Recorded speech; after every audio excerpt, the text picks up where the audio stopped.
¿Me escuchan? Sí, te escuchamos, Ligia. Vamos, Ok, Lidia. muy bien. Estoy teniendo el micrófono desactivado. Bueno, buenos días. Vamos a presentar el día de hoy la sesión clínica. Soy la doctora Ligia Carrasco, residente de segundo año de alergia e inmunología clínica y he sido asesorada por la doctora Gabriela en medicina, Gabriela Galindo Rodríguez.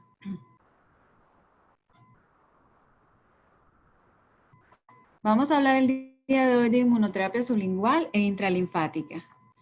Como sabemos, la inmunoterapia es un tratamiento reconocido para la patología alérgica. Es una terapia que va a generar tolerancia inmunológica mediante el cambio de un perfil TH1 sobre un perfil TH2, aumento de subpoblaciones de células reguladoras, mediante la administración repetida de alérgenos para las patologías que están desencadenadas por inmunoglobulina, como lo es la E. Hay diferentes tipos de inmunoterapia, sin embargo, las que más se usan frecuentemente es la subcutánea y la sublingual.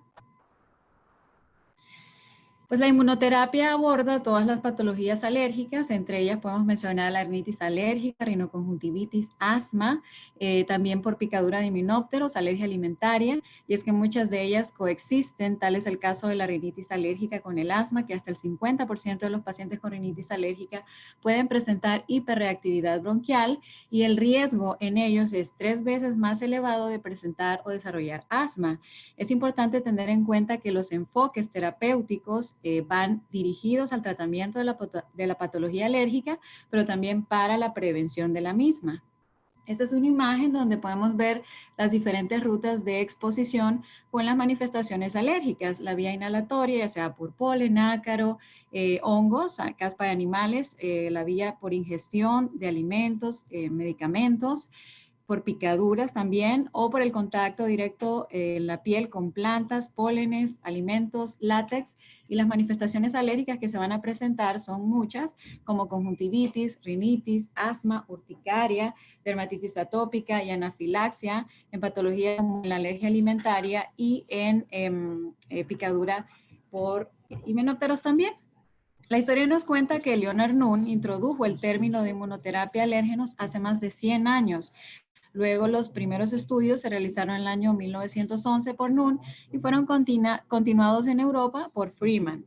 En 1913, Weil introduce el término de sensibilización. Cook posteriormente en 1922 ya nos habla de hiposensibilización y es en el año 1971 cuando Norman y Lichtenstein introducen el término de inmunoterapia específica. En esta imagen podemos ver pues los diferentes estudios relacionados con inmunoterapia.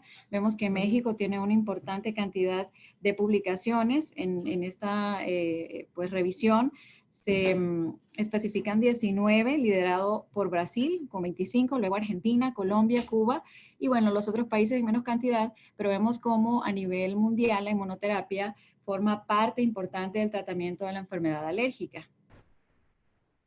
Hay diferentes tipos de inmunoterapia, de las más utilizadas, como ya lo conocemos, es la subcutánea, la sublingual, también el caso de inmunoterapia oral, y hay otros tipos como la epicutánea y la intralinfática. Y esto funciona, ya lo dijimos, con la administración repetida de alérgenos que van a estimular las células que van a captar esos antígenos, como las células dendríticas, y luego las van a presentar a las células T y B y van a generar cambios en estos linajes de células que van a permitir que se provoque la tolerancia inmunológica de la inmunoterapia.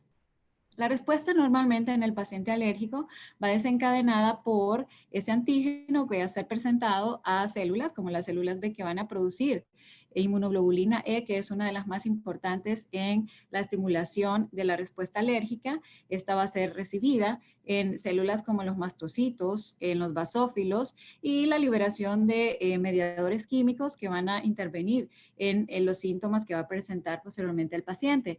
La respuesta inmunológica con la inmunoterapia, pues lo que se logra es una tolerancia que va a ser generada por la captación de ese antígeno y la estimulación de tanto células B como células T que van a favorecer la producción de interleucinas, que ya revisaremos más adelante, y de inmunoglobulinas que van relacionadas directamente con la tolerancia.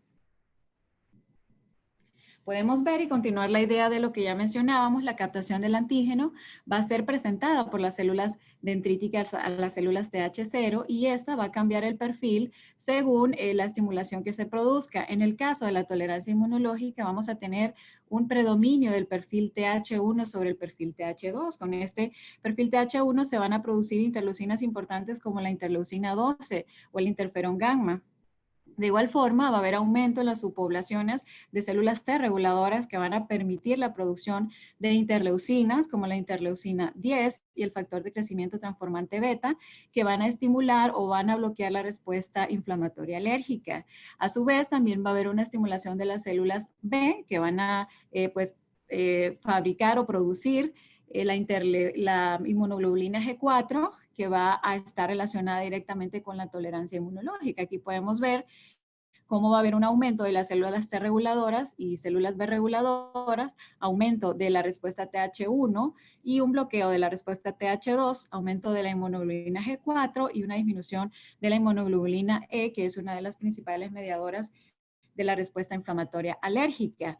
¿Cuándo vamos a utilizar la inmunoterapia sublingual? Pues en patologías como rinitis alérgica, rinoconjuntivitis, cono sin asma, asma alérgica, alergia alimentaria, dermatitis atópica. El término de inmunoterapia sublingual se introdujo por Hansel en el año 1936 y fue en 1998 cuando fue mencionada por primera vez por la Organización Mundial de la Salud. ¿Cuándo se recomienda utilizar inmunoterapia sublingual? En los casos donde hay cuadros alérgicos, como ya los mencionamos, ya sean estacional o perenne, que no haya un control de los síntomas, que no haya una respuesta a los medicamentos o ya tengan o hayan desarrollado efectos adversos y los síntomas sean de moderados a graves. En la alergia alimentaria ya conocemos que el perfil es la evitación del alimento, sin embargo, hay exposiciones accidentales que pueden llevar a que el paciente presente reacciones tan graves como ser anafilaxia y es en estos casos en donde se sugiere este tipo de inmunoterapia. Tiene efectos muy positivos, se han realizado muchos estudios en donde ya se han comprobado, es satisfactorias, son similares a los resultados de la inmunoterapia subcutánea, incluso pues puede ser más segura. Sin embargo, siempre tener en cuenta que el costo puede ser un poquito más elevado. En los últimos 30 años se ha trabajado en cuanto a la producción de las diferentes presentaciones para poder ofrecer al paciente inmunoterapia sublingual, aerosoles, gotas, comprimidos, que bueno, hablaremos a continuación. Existen diferentes extractos para ácaro de polvo doméstico, caspa de animales, también para los pólenes de malezas, pastos y árboles. Las dosis van a depender mucho del fabricante y se dice que puede ser entre 50 a 110 veces de las utilizadas para inmunoterapia subcutánea. Los efectos que se reportan generalmente son efectos locales, leves, y en general los estudios han demostrado que en el primer año de haber iniciado la inmunoterapia sublingual, los resultados son positivos. Como sabemos y ya mencionamos, se utiliza en diferentes patologías, tal es el caso del asma, en donde se ha demostrado la efectividad tanto para pólenes ácaros y en aquellos pacientes es una buena alternativa, en aquellos pacientes que no quieren el tratamiento con inmunoterapia subcutánea, las reacciones son leves, por eso es muy segura. En México existen diferentes proveedores que han optimizado que se lleve a cabo el uso de la inmunoterapia sublingual de la forma pues más aceptada. En Europa se ha utilizado mucho. En el año 2017 se reportaba que hasta el 45% de los pacientes que tenían inmunoterapia era inmunoterapia sublingual. Se han hecho muchas publicaciones, actualizaciones. En este caso, les menciono aquí la que hizo la Organización Mundial de la Salud, en donde se hizo una revisión en el 2009 con una actualización en el 2013 posteriormente, y se analizaron muchas publicaciones en cuanto a la eficacia, mecanismos de acción, efectos adversos y la seguridad de la inmunoterapia. Nos sugieren que las indicaciones son para aquellos pacientes en los cuales no se logra controlar sus síntomas con los fármacos habituales o que ya han desencadenado efectos secundarios o que simple y sencillamente no quieren o rechazan el tratamiento con inyecciones. Es efectiva tanto en los pacientes que son monosensibilizados como en los polisensibilizados, y hasta ese momento, en esta publicación de 2013, se sugería que para las patologías como alergia al látex, dermatitis atópica, alergia alimentaria o picadura por himenópteros, se necesitaba más evidencia. En cuanto al tratamiento preventivo con la inmunoterapia, pues cada país tiene sus diferentes normas en cuanto a esta indicación. Es decir, en México no se recomienda el uso de inmunoterapia para prevenir nuevas sensibilizaciones en un paciente sensibilizado. Aquí lo que podemos ver es que el paciente que está saludable, sensibilizado y pues nos presentan las desventajas que pueden llevar el iniciar un tratamiento preventivo. Como les digo, esto varía mucho en cada país. En el caso de los pacientes con dermatitis atópica, igual en México no se recomienda el uso de inmunoterapia para prevenir nuevas sensibilizaciones. Y en los pacientes que sí está recomendado es en aquellos que tienen rinitis alérgica para prevención del desarrollo de asma, como ya se ha demostrado en muchos estudios. Existen diferentes formas formas de administración de la inmunoterapia. Una de ellas es las gotas, otras las tabletas solubles. Ambas tienen muy buena absorción. Los comprimidos han sido aprobados en diferentes países en diferentes fechas. No sé si puede cerrar un micrófono que se escucha abierto. El polen de las gramíneas, los comprimidos de los pólenes de las gramíneas fueron aprobados en el 2009. Desde esa fecha se utilizan en Europa, en Estados Unidos y en Alemania han variado. Las tabletas y las gotas, ¿cómo se colocan? Se colocan en la región sublingual, se mantienen aproximadamente por un corto periodo de tiempo, menos de 2 minutos, posteriormente pues se deglute y se recomienda no consumir ningún alimento 5 minutos posterior a la aplicación, que son indicaciones que hay que darle a nuestro paciente. En cuanto a la fisiopatología, podemos ver en esta imagen los diferentes tipos de inmunoterapia, tanto la sublingual como la epicutánea, la intralinfática. Y el objetivo va a ser básicamente generar una tolerancia. La captación del antígeno se va a dar por las células dendríticas. Estas van a estimular a las células TH0 que van a dirigir su perfil hacia un perfil TH1 con la producción de interferón gamma interleucina 2 y estímulo de subpoblaciones de células T reguladoras que van a aumentar o van a ayudar a la producción de interleucina 10 y factor de crecimiento transformante beta que van a generar la tolerancia inmunológica.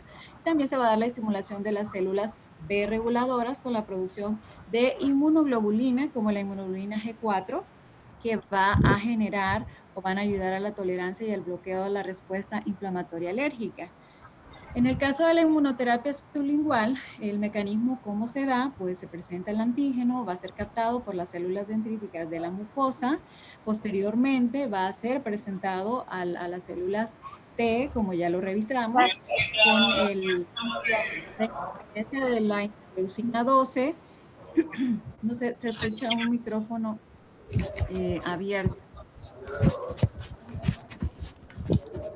Con la interferencia de la interleucina 12 vamos a tener un perfil TH1 que va a predominar sobre el perfil TH2 y va a haber producción de interferón gamma de interleucina 2 y la estimulación de las células B.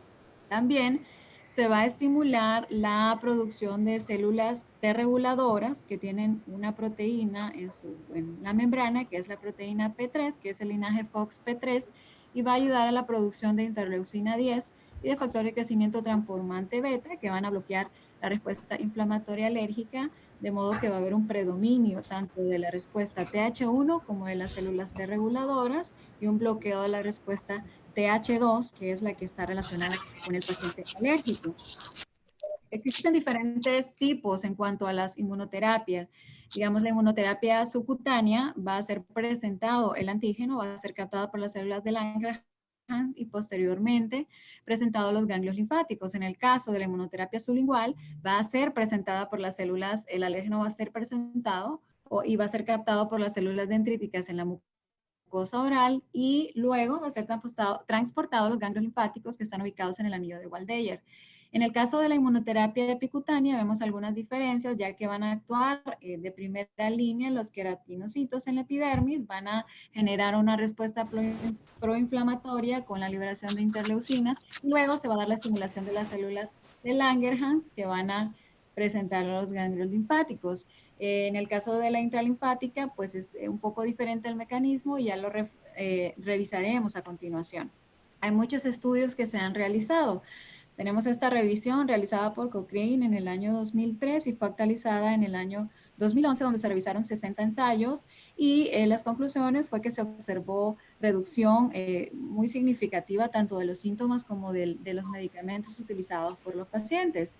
También tenemos aquí otra revisión realizada en el año 2014, en donde se evaluó la eficacia de la inmunoterapia sublingual y se comprobó, fueron 16 estudios que se evaluaron, se comprobó que es efectiva y que también reduce los síntomas y el uso de medicamentos similar a los resultados que acabamos de comentar.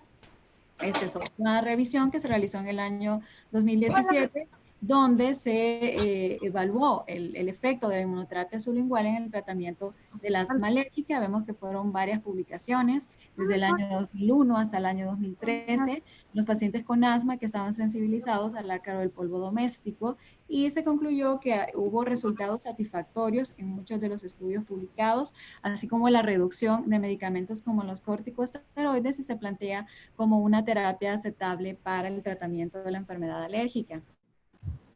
Según las guías de inmunoterapia de México, ¿cuándo se recomienda la inmunoterapia sublingual? Y bueno, en este caso también la inmunoterapia subcutánea está recomendada para los casos de rinitis o rinoconjuntivitis estacional o perenne, rinitis con el objetivo de reducir la aparición de asma, que ya lo comentábamos, asma leve o moderada controlada, asma también con el objetivo de reducir los síntomas, alergia respiratoria a ácaro, polenes de pastos o árboles, también con el objetivo de reducir síntomas y el uso de los medicamentos, rinitis y asma coexistente, pacientes que tienen alergia respiratoria monosensibilizados o polisensibilizados y adultos mayores con alergia respiratoria. Se sugiere en los casos de asma con el objetivo de disminuir el riesgo de las exacerbaciones, alergia respiratoria de epitelio de animales, de gato o de perro, con el objetivo también de reducir síntomas y uso de medicamentos, asma grave pero que esté controlada, pacientes con alergia respiratoria polisensibilizados, en el caso de dermatitis atópica también que estén en los que hay clínicamente síntomas relevantes, en estos casos que tengan un perfil extrínseco, se recomienda el tratamiento de la inmunoterapia. Y en niños de 2 a 5 años con alergia respiratoria, se sugiere el tratamiento de la inmunoterapia. Este es otro estudio en donde se evaluó la seguridad. Cochrane en el año 2011 se revisaron 60 estudios.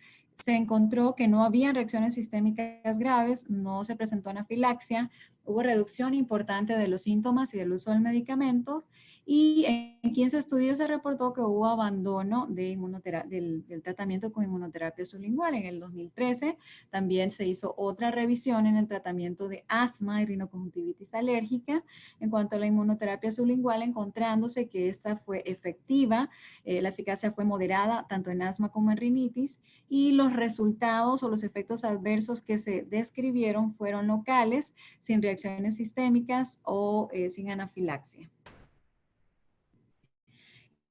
En cuanto a las dosis para este tipo de inmunoterapia, se recomienda que para los productos que han sido de una forma específica preparados para la inmunoterapia sublingual, las dosis de mantenimiento van de 5 a 50 microgramos del alérgeno mayor diario. Para aquellos extractos naturales que también se utilizan acá en México, la dosis de mantenimiento va entre 5 y 200% de la dosis mensual de inmunoterapia subcutánea. El volumen se sugiere que debe de ser entre 5 a 10 mililitros. Para la fase de mantenimiento, un tiempo no menos de 3 años. En cuanto a las combinaciones o la mezcla de alérgenos, muchas guías internacionales recomiendan que se deben de mezclar 2 en las normas de inmunoterapia mexicana o en la guía mexicana de inmunoterapia. Se sugiere que pues debe de hacerse siguiendo las pautas de inmunoterapia en general, dando relevancia o importancia al cuadro clínico del paciente y respetando aquellos alérgenos que pueden tener contenido de proteasas.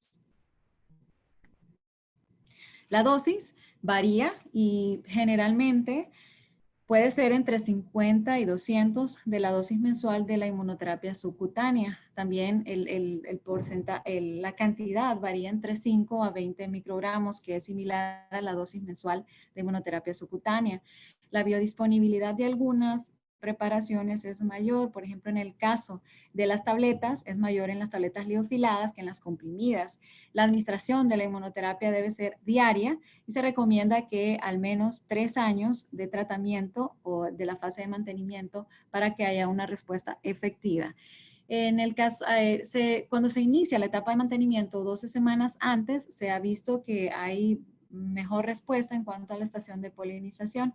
Sin embargo, en México, para la terapia preestacional o coestacional, en el tratamiento con inmunoterapia, no está sugerido que se haga para la patología estacional como tal. El volumen debe de ser menor de 0.4 mililitros, ya que es más eficaz que un volumen de 1 mililitro. Se deben usar concentraciones altas para la preparación de la inmunoterapia, como la concentración de 1 en 10. Este es un estudio en el cual se evaluó la efectividad o los efectos adversos de diferentes presentaciones de las tabletas. Podemos ver en el cuadro de arriba que se nos presentan 3 tabletas. Ellas cambian según pues la cantidad de pólenes que incluyen. Y en el caso de la presentación Grastek se reportó una tasa de eventos adversos de 2.9, pues significativamente baja comparada con el 1% de la población. Las reacciones que más se describieron fueron locales. El prurito oral fue el más descrito en un 26.7%, la irritación de la garganta 22.6% y prurito en el oído 12.5%. De igual forma, se encontró que era efectiva en niños de hasta 5 años, ya que pues se utilizaron las tabletas y vemos que están recomendadas en las presentaciones que se utilizaron para niños mayores de 5 años. Y pues se nos dice que está contraindicada en pacientes con asma grave, inestable o no controlada, o aquellos que utilizan terapias con beta bloqueantes o que tienen inflamación o lesiones en la boca. También se contraindica la inmunoterapia cuando hay esofagitis eosinofílica y realmente el uso de beta bloqueantes pues se sugiere como una contraindicación relativa. Las dosis deben de ser administradas 30 minutos la primera dosis y ser observada por el riesgo de que se presenten reacciones adversas. No se deben de ingerir alimentos 5 minutos posterior a la ingesta.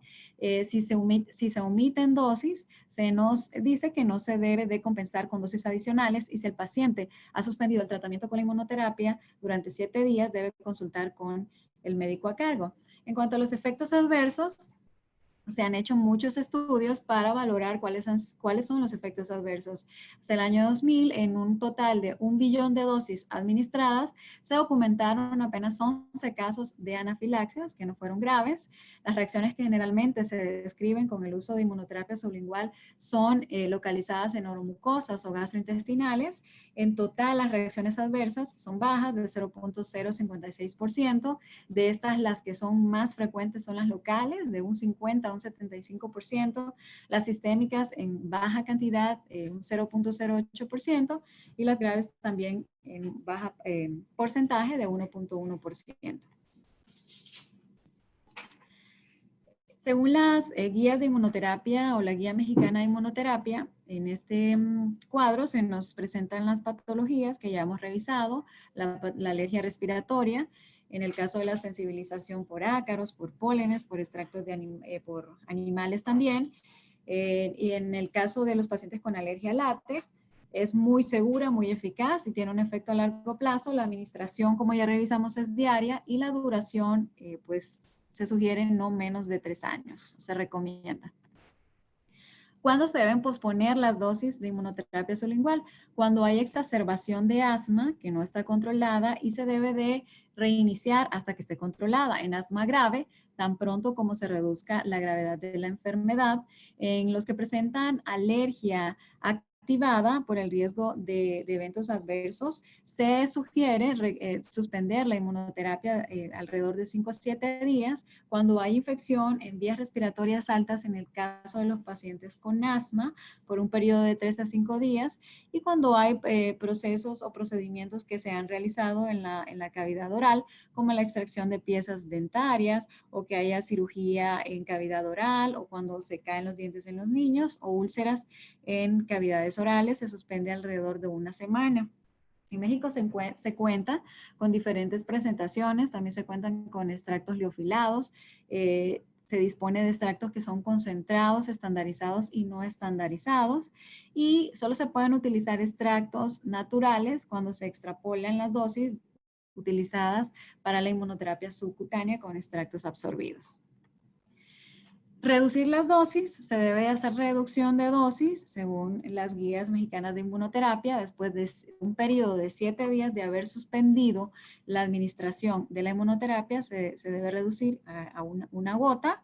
Al presentarse síntomas después de la administración, a una gota también, y en este caso se sugiere que se puede cambiar a otro tipo de inmunoterapia como la subcutánea. Cuando el paciente interrumpió el tratamiento durante 3 semanas, se debe reiniciar desde el frasco 1 y en los casos de esofagitis eosinofílica se debe suspender el tratamiento con este tipo de inmunoterapia, como ya lo mencionamos. Estas son diferentes presentaciones de los comprimidos para el tratamiento con inmunoterapia sublingual. Vemos que muchas están hechas con pólenes y que varía la cantidad de los pólenes que incluye, y el Odactra es una presentación específicamente para ácaro. Las edades varían en cuanto al tipo de pues, inmunoterapia que se vaya a indicar, las dosis también, el uso de esta, digamos, en patologías estacionales, y la dosis diaria también se modifica. Entonces, todo eso es muy importante tenerlo en cuenta. El tratamiento con tabletas ha sido aprobado en los países en diferentes fechas, como mencionamos en Europa en el 2009, sin embargo en Estados Unidos en el 2014 y en Canadá en el 2012. Entonces, pues son diferentes tiempos en los cuales se ha utilizado este tipo de inmunoterapia. En esta imagen podemos ver las diferentes presentaciones según los fabricantes, así como las dosis que varían, la dosis diaria según el alérgeno mayor, de las concentraciones y las preparaciones que se hacen según el fabricante de los diferentes tipos de inmunoterapia. En este estudio se pretendió evaluar cuál era la eficacia de la inmunoterapia sublingual, en 33 centros en Alemania y Austria, en un total de 167 pacientes. Se hizo una comparación de aquellos de los síntomas en los que cuando no habían tenido el tratamiento con inmunoterapia y posterior a ello. Vemos en negrita en el año 2016 y cómo hubo disminución de los síntomas posterior al haber iniciado el tratamiento con la inmunoterapia, tanto en rinoconjuntivitis, rinitis, conjuntivitis y asma. El 96.1 calificó la tolerancia o el tratamiento como bueno, las reacciones fueron locales y leves, y un 62.4 de los pacientes en el estudio logró control de los síntomas. El 34.3 modificó o ya no utilizó el medicamentos después del tratamiento. Este es un estudio o una publicación de un paciente de 35 años con inmunoterapia sublingual que posterior a 3 meses de haber iniciado el tratamiento, al administrarse la dosis de inmunoterapia sublingual, 30 minutos posterior a ello presentó inflamación del frenillo sublingual, como lo podemos ver en la imagen de arriba. Lo que describió fue prurito y dificultad para hablar, no se describió dificultad respiratoria. Y luego, pues, se disminuyó la inflamación, como lo vemos en la imagen de abajo, pocas horas después, sin tratamiento. Vamos a hablar ahora de inmunoterapia intralinfática. La inmunoterapia intralinfática es una alternativa para el tratamiento de la patología alérgica. Desde el 1970 se hicieron primeros estudios en células cancerígenas en animales. Posteriormente, en 1977, ya se publica la primera revisión de vacunas intralinfáticas. En la década de los 80 se empiezan ya los reportes de estimulación a ganglios linfáticos con proteínas inyectadas, que pues generaban un tipo de respuesta inmunológica. Bueno, alrededor de o a lo largo de los años, pues se han realizado estudios dirigidos a este tipo de inmunoterapia utilizando diferentes extractos como de pólenes de ácaros y también de caspa de animales. Ofrece muchas ventajas ya que el número de aplicaciones es menor, el tiempo de duración de la inmunoterapia también es menor comparado con otros tipos de tratamiento y así como las concentraciones. La Guía Mexicana de Inmunoterapia no hace realmente ninguna recomendación ni sugerencia en cuanto al uso de la inmunoterapia intralinfática en México, ya que no se disponen de extractos que sí son utilizados en otros países para llevarla a cabo. Y en el caso de asma y rinitis alérgica, pues no emite ninguna recomendación o sugerencia por la falta de estudios. En esta imagen lo que podemos ver es que se aplicó una sustancia, una proteína marcada vía intralinfática y vía subcutánea. En la vía subcutánea fue hasta 4 horas después que se logró encontrar la proteína marcada en los ganglios y 25 horas después no hubo ninguna modificación. En el caso de la infusión intralinfática, sí, inmediatamente 20 minutos después pasó de un ganglio superior a un ganglio inferior con un adecuado desplazamiento de la sustancia, por lo que los efectos fueron mejores o el desplazamiento de la proteína mediante la administración intralinfática. Esta se utiliza sobre todo para la patología alérgica como rinitis alérgica o rinoconjuntivitis alérgica. Se administran dosis más bajas de alérgenos y con ello lo que se busca es disminuir los efectos adversos. Ofrece concentraciones más altas que la administrada por otras vías. La corta duración que implica el tratamiento de la inmunoterapia intralinfática ayuda a que haya una mayor adherencia de los pacientes. Aquí vemos un estudio en donde se comparó el número de pacientes con subcutánea y con intralinfática. Fueron 58 los pacientes que recibieron la inyección intralinfática y de ellos el 100% terminó el tratamiento, lo que no fue similar en los pacientes con inmunoterapia subcutánea. De 54 pacientes, 32 de ellos lo presentaron y el resto no lo completó. Entonces se demuestra que el apego a este tratamiento es casi en un 100% y los efectos adversos también fueron menores en el uso o con el uso de inmunoterapia intralinfática. ¿Cómo se aplica? El abordaje es básicamente a los ganglios linfáticos inguinales. Se necesita un equipo de ultrasonido para poder localizarlo. La aplicación es de una inyección cada 4 semanas. En total son 3 inyecciones con un lapso de 4 semanas, por lo que la duración del tratamiento es de 2 meses. No requiere ningún tipo de sedación, ya que se ha comprobado que el dolor es similar de una venopunción. Aquí vemos cómo se está haciendo el abordaje de la inmunoterapia intralinfática. Se localizan los ganglios subcutáneos que están en la región inguinal, guiados por un equipo de ultrasonido y pues con el médico, aunque se nos refiere en este artículo que no requiere de gran experiencia, pues debe de tener conocimiento de cómo hacer el abordaje adecuado de la inmunoterapia. El dolor pues no necesita infiltrarse ningún tipo de anestesia, ya que es un dolor leve. El abordaje de los ganglios en la zona anatómica que se nos recomienda es el área inguinal, que es en el cuadrante externo superior del hiato safeno. Debe de ser en esta zona porque es donde los ganglios están más superficiales, más o menos a 5 milímetros debajo de la superficie de la piel. Y se recomienda que sean los ganglios linfáticos de la región inguinal porque es donde menos cantidad de linfa hay, comparado con los ganglios linfáticos inferiores. Y este tipo de inyección se debe aplicar en los ganglios que tengan menor drenaje de linfa para que haya más efectividad. En cuanto a la fisiopatología, aquí podemos ver una imagen donde pues las células B que penetran por el ganglio o por el vaso linfático aferente sufren su expansión clonal y con la inyección intralinfática se va a captar el antígeno por las células dendríticas que van a pues presentar los péptidos a las moléculas de clase de histocompatibilidad de clase 2 y estas van a estimular o lo van a presentar a las células B que o se pueden diferenciar en plasmoblastos o en células plasmáticas o en células B de memoria. Es que se van a migrar a través de la circulación y van a producir inmunoglobulina específica como la inmunoglobulina G4.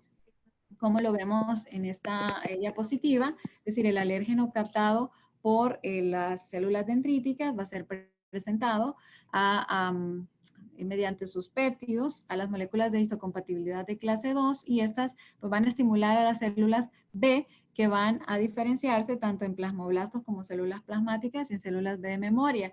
Importante mencionar que en este tipo de inmunoterapia se va a producir no solo inmunoglobulina G4, sino que también las concentraciones de interleucinas que ya habíamos revisado, como la interleucina 10, la interleucina 2 o el factor de crecimiento transformante beta, también se ha encontrado.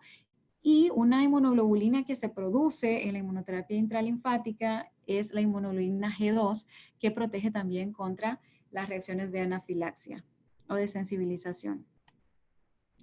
Y es que se puede producir sensibilización también, pese a que el tratamiento va dirigido al ganglio linfático, puede haber fuga durante el abordaje de la inyección intralinfática y esta fuga puede ir y estimular otras células, otros ganglios, darse un mecanismo de sensibilización mediante los mastocitos y los basófilos y producirse por esta forma de fuga de los alérgenos, sensibilización en el paciente, lo cual hay que tenerlo también presente. Se nos recomienda el uso de la inmunoterapia intralinfática en México en el caso de alergia respiratoria. Para la duración aproximada es de 8 semanas, como lo habíamos mencionado, 2 meses, es más económica. Las desventajas, pues sí que se necesita un médico que tenga conocimiento y un buen uso del equipo para llevarlo a cabo de una forma adecuada. Y como va dirigida específicamente al ganglio, pese a que pueden haber fugas, pues el riesgo de que se produzca sensibilización es menor. Este es un estudio en donde se intentó evaluar cuál era el intervalo de tiempo con el cual se debería de administrar la inmunoterapia intralinfática. Está recomendado que debe de ser cada 4 semanas. Patel y colaboradores hicieron esta publicación en donde se observó mejoría de los pacientes con rinoconjuntivitis cuando se aplicaba la inyección cada 4 semanas, lo que no sucedió si esta se aplicaba cada 2 semanas. Porque se nos pues da una explicación que si la administración es cada 2 semanas, va a haber un estímulo mantenido y lo que se puede producir es una respuesta TH2, lo que no ocurre si la administración es cada 4 semanas y lo que se logra es una respuesta TH1 como lo que nosotros necesitamos para sensibilizar al paciente. Vemos 4 publicaciones, en 3 de ellos se hizo la aplicación cada 4 semanas y en un estudio se hizo cada 2 semanas. Se reportaron resultados beneficiosos en todos los tipos, sin embargo la cantidad de efectos locales fue mayor cuando se aplicó cada 2 semanas, por lo que la sugerencia y la indicación de este tipo de inmunoterapia es cada 4 semanas. Esta es otra publicación en donde se evaluaron pacientes con síntomas respiratorios en un periodo de 1 año en edad de 15 a 24 y se encontró que hubo pues eficacia del tratamiento con inmunoterapia, hubo buen apego y adherencia en un 100% y se sugiere como una opción para el tratamiento de la patología alérgica. En esta publicación, 36 pacientes con rinoconjuntivitis que fue producida por polen, también se les administró inmunoterapia intralinfática. Uno de ellos presentó reacción durante la inyección, pero los resultados fueron seguros y efectivos en este tipo de pacientes que se llevó a cabo el tratamiento. Y también se hizo otra revisión en el caso del ácaro y de la caspa de animales en los pacientes que presentaban patologías alérgicas. Se demostró de igual forma que era efectiva para reducir los síntomas y la frecuencia o el uso de los medicamentos en pacientes que tuvieran patología alérgica, por lo que la eficacia de la inmunoterapia intralinfática y la seguridad se repite según todos los estudios que se han realizado. Como conclusiones, la inmunoterapia sublingual es eficaz, tiene resultados pues, similares a la inmunoterapia subcutánea, siendo incluso más segura. La respuesta, como ya vimos, es una respuesta de tolerancia. Y la inmunoterapia intralinfática es una opción bastante planteable y aceptable para el tratamiento de la patología alérgica, ya que es efectiva, segura y hay buena adherencia de los pacientes. Como conclusiones personales, pues la inmunoterapia sublingual es una alternativa que podemos ofrecer a nuestros pacientes. La intralinfática también es una pues, opción adecuada que ha demostrado ser tanto efectiva como segura. Sin embargo, es necesario tener en cuenta a la hora de indicar el tratamiento a nuestro paciente la opinión pues, del paciente. Bueno, muchas gracias.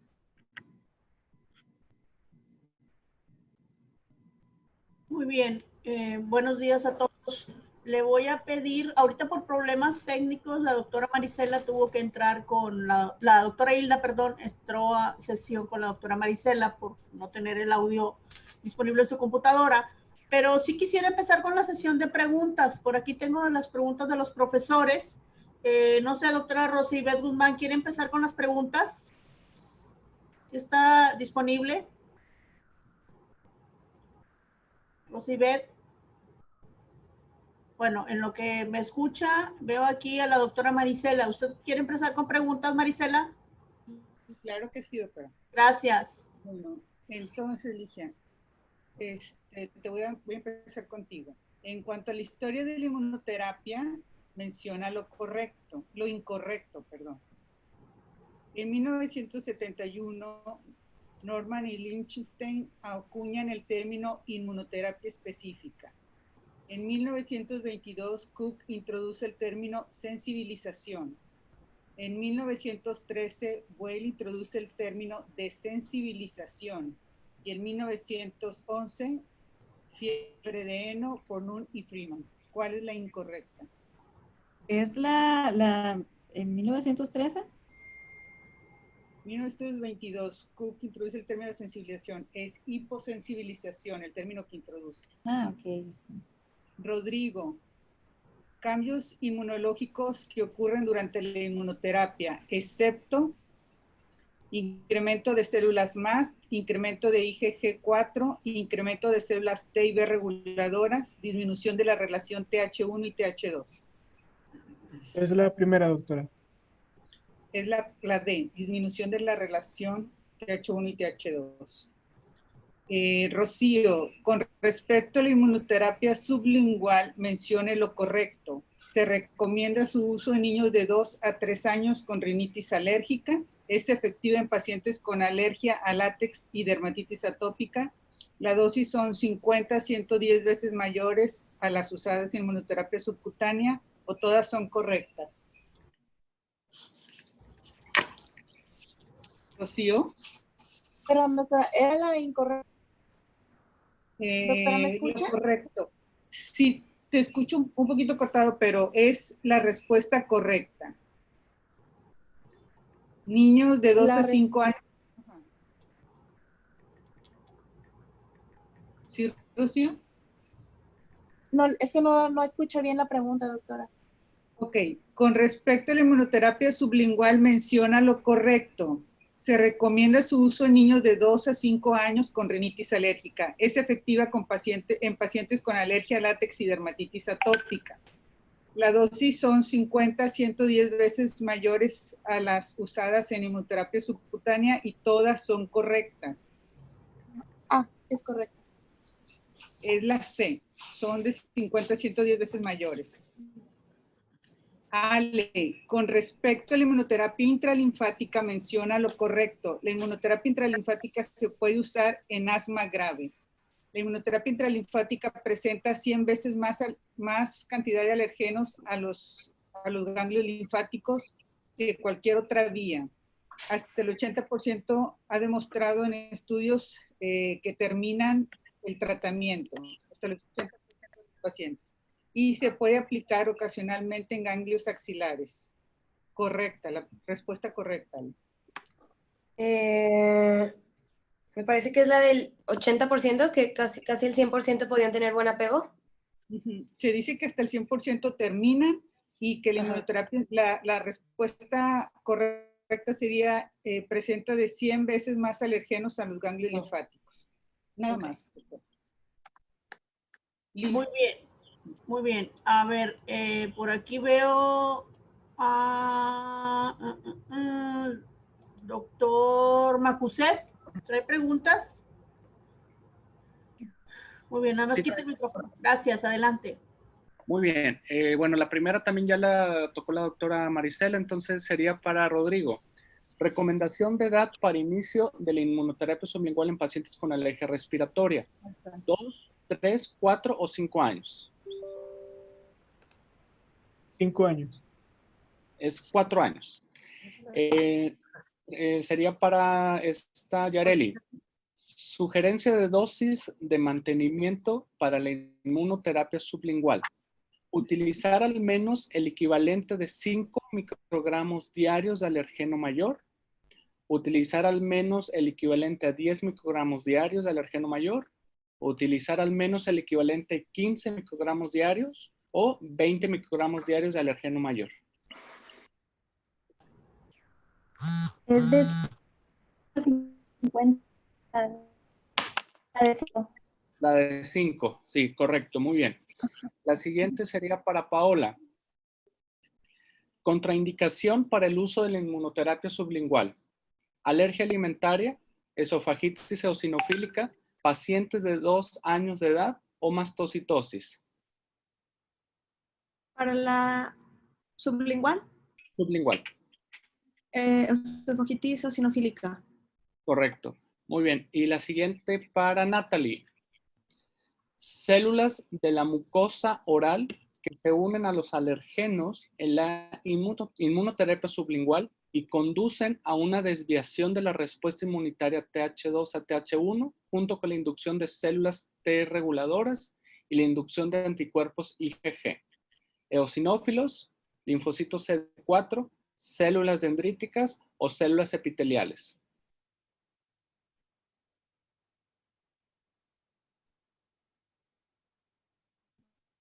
Natalie.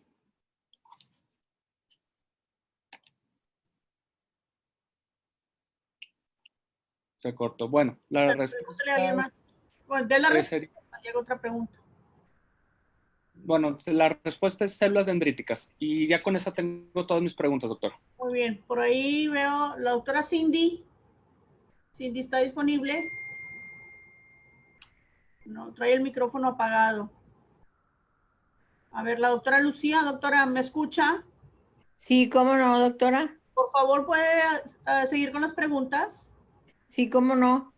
El doctor Rodrigo, la respuesta inmunológica lograda después de la inmunoterapia específica con alergenos es: inciso A, curación completa; inciso B, hiperreactividad parcial; inciso C, anulación de la sensibilización; inciso D, tolerancia inmunológica. Es el inciso de doctora.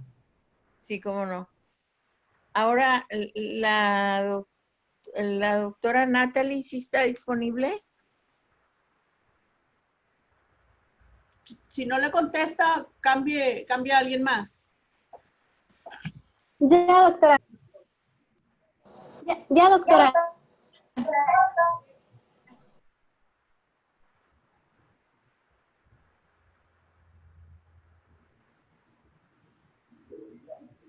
Adelante, doctora. Parece Bueno. que... Sí, adelante. Ya, doctora. Pero parece que la doctora Lucía ya quitó el micrófono. A lo mejor No lo quité. Ah, es que no. Ya está disponible la doctora Natalie. Adelante con la pregunta.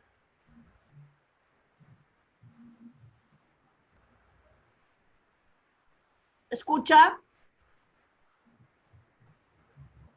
Bueno, por ahí hubo una interrupción. La doctora Rosy Guzmán, ¿me escucha?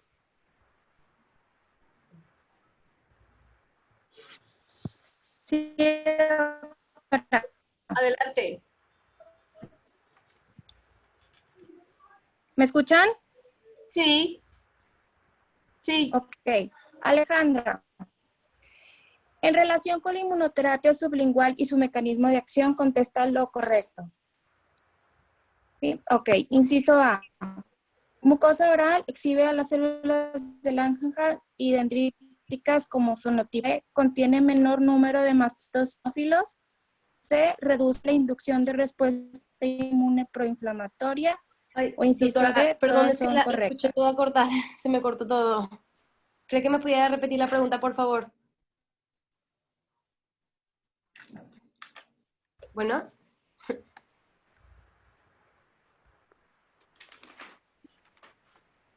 No sé qué está pasando. Sí, claro. ¿Sí? Sí. Adelante, Ok, Rosy. en relación Es que no escuché nada de la... hubo mucha... Y su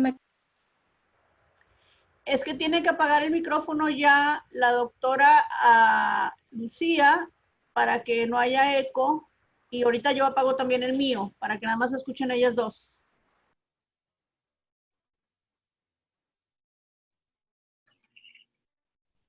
Disculpe, perdón, es que no sé, como que se trabó la computadora y me sacó del programa, pero ya puedo escuchar la pregunta, perdón.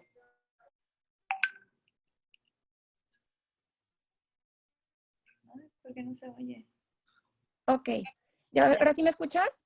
Sí, ya. En relación con la inmunoterapia sublingual y su mecanismo de acción, contesta lo correcto.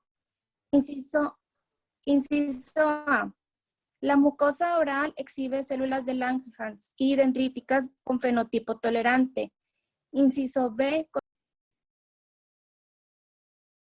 Se cortó.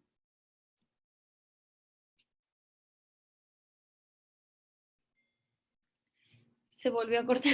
Se cortó, no se oye. Ay, No se oye. no se escucha, No se doctora, escucha perdón. bien. Se cortó toda la... ¿Me escuchan? Sí, ya. Ahora sí, doctora. Siempre escucho ¿Me la escuchan? primera. Sí. Sí, es que me sacó de la sesión. Sí. En relación con la inmunoterapia sublingual y su mecanismo de acción, contesta lo correcto. Inciso A, la mucosa oral exhibe células de Langerhans y dendríticas con fenotipo tolerante, menor números y eosinófilos. Inciso C, reduce la inducción de la respuesta inmune proinflamatoria. O inciso D, todas son correctas. La de induce la C, perdón. La C que acaba de leer.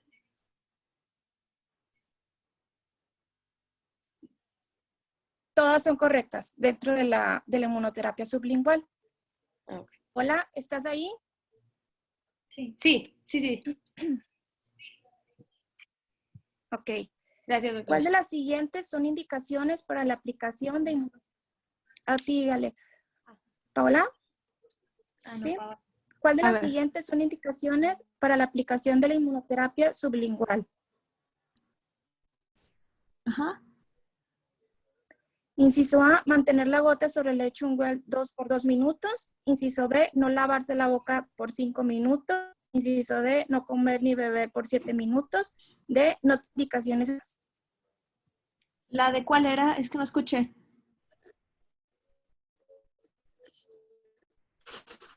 Hola, no se escucha, no se escucharon la última Que opción. no tiene indicación de inmunoterapia sublingual. La primera y la segunda, ¿cuál eran, doctora? Que Es que no casi no tiene se escucha. indicaciones.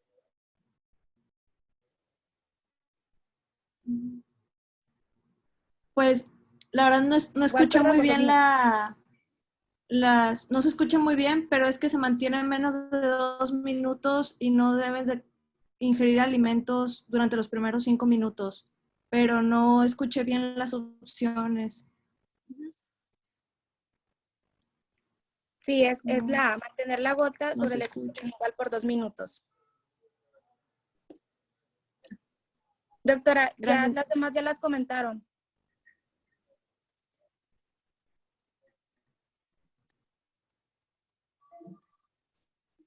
Buenos días, Sandra. ¿Ya hago la pregunta?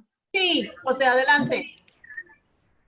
Bueno, para la doctora Argentina, ¿en cuál de las siguientes indicaciones de inmunoterapia, tanto sublingual como subcutánea, solo se sugiere instalación, pero no se recomienda? Inciso A, adultos mayores con alergia respiratoria. Inciso B, rinoconjuntivitis perenne. Inciso C, asma grave controlada. Inciso D, rinitis y asma coexistentes.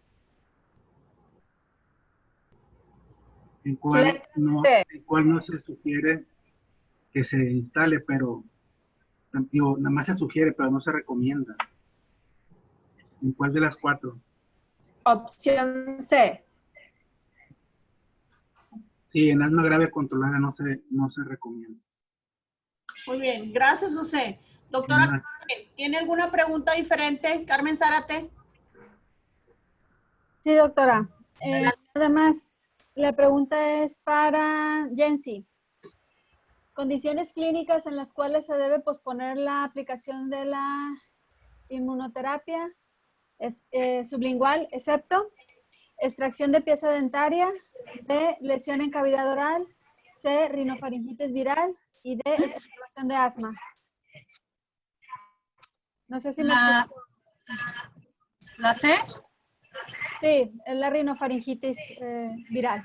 Las demás ya están repetidas, doctora. Ok. Doctora Rosa Laura, ¿tiene alguna pregunta diferente? Sí, doctora. Solo una. Ok. Para Rodrigo, ¿cuál de los siguientes contiene mezcla de 5 gramíneas? Inciso A, Oraler. Inciso B, Raguitec. Inciso C, Grastec. Inciso D, ninguno. Oraler. Muy bien. Gracias. ¿Alguien de los profesores? Hilda, creo que Hilda está con la doctora Marisela. ¿Tiene alguna pregunta? ¿Me escuchan ahí? Sí, adelante, Hilda. Ligia, ¿cuál es el fenotipo celular que predomina en los tejidos de la cavidad oral? A, TH1, B, TH2, C, TH17 y D, TH22.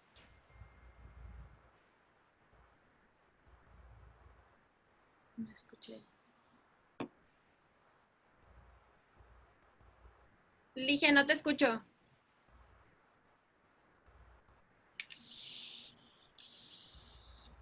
¿Ligia? ¿Sí? ¿Me escuchaste la pregunta? Sí, me preguntó el predominio de qué perfil. Sí, ¿cuál es el fenotipo celular que predomina en la cavidad oral? El 22, doctora. El Sí, TH1. Con la inmunoterapia. Bueno, ok. Está bien. Previo a. Es todo, doctora. Gracias. ¿Nos queda tiempo para alguna pregunta? ¿Algún profesor que me haya faltado? Que no Yo, doctora, Bárbara. Yo también. Bárbara, adelante. Sí. Bueno, para Rodrigo. Rodrigo, hace rato te preguntó el doctor Macuset sobre la edad de inicio de la inmunoterapia sublingual, pero específicamente la tableta Oraler está indicado en pacientes mayores de qué edad, 3, 5, 12 o 18 años. Estoy seguro. Ahí sí son 5 años, como habías dicho. Okay. Listo, doctora. Gracias, Bárbara. De nada. ¿Alguien que me falte? No quiero omitir a alguien de los profesores. Falto yo. Doctora. Alejandra, adelante. No hay problema. Esta es para Jensi. Déjame, te lo mandé por el, ¿cómo se llama? ¿Por el chat? Por el chat, pero igual te la leo. Me entró un mensajito. Es el subtipo de células que induce el cambio de isotipo de IgE a IgG4, de memoria, folicular, reguladora o plasmática. ¿Plasmática? No, reguladora. Ok, gracias. Gracias, Ale. ¿Alguien más? Todos los profesores. Cindy. Yo tengo una pregunta. Al principio Cindy, pero no me contestó. Cindy, ¿está disponible? Gracias, Cindy. Una pregunta diferente. Sí, doctora. Gracias. Ok, para Paola. ¿Cuál es el tiempo recomendado para posponer la aplicación de la inmunoterapia sublingual a extraer una pieza dentaria? A, no es necesario posponerla. B, 2 días. C, 4 días de una semana. De 7 días. Sí, es correcto. Muy bien. Nuevamente, alguien que me haya faltado los profesores. No quiero omitir a nadie de los que estén conectados. Bueno, ya estamos sobre el tiempo, son las 9:05. Muchísimas gracias. Yo creo que fue una sesión muy productiva. Si bien todos estamos aprendiendo, los quiero felicitar a todos y cada uno de los profesores y de los residentes. Y de esta manera podemos nosotros evidenciar que estamos teniendo las sesiones como nos está pidiendo la dirección. Y bueno, los formatos y las cuestiones técnicas están cambiando día a día. Conforme me den indicaciones, yo se las voy a estar pasando. Pero hasta ahorita creo que vamos bastante bien. Una felicitación a todos, también a la expositora, a la doctora. Y pues a seguir trabajando. Cualquier cosa yo les estoy informando. Que tengan un bendecido día a todos. Gracias. Igualmente. Gracias. Gracias a todos. Gracias, igualmente.